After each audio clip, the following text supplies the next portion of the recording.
আমাদের মধ্যপ্রাচ্যে যারা আমাদের রেমিটেন্স পাঠান, এটা খুবই গৌরবের কথা, কিন্তু তাদের সংস্কৃতির মানটা উন্নত হয়নি।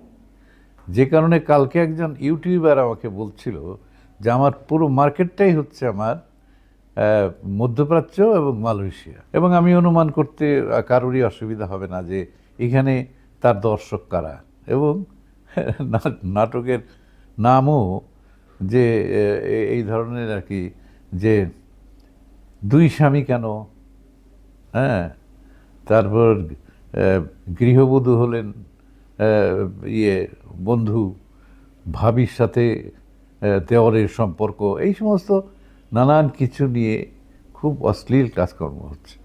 তো এইটার বিরুদ্ধে আমি প্রশ্ন তুলেছিলাম যে দেশে একটা রুচির দুর্ভিক্ষ চলছে।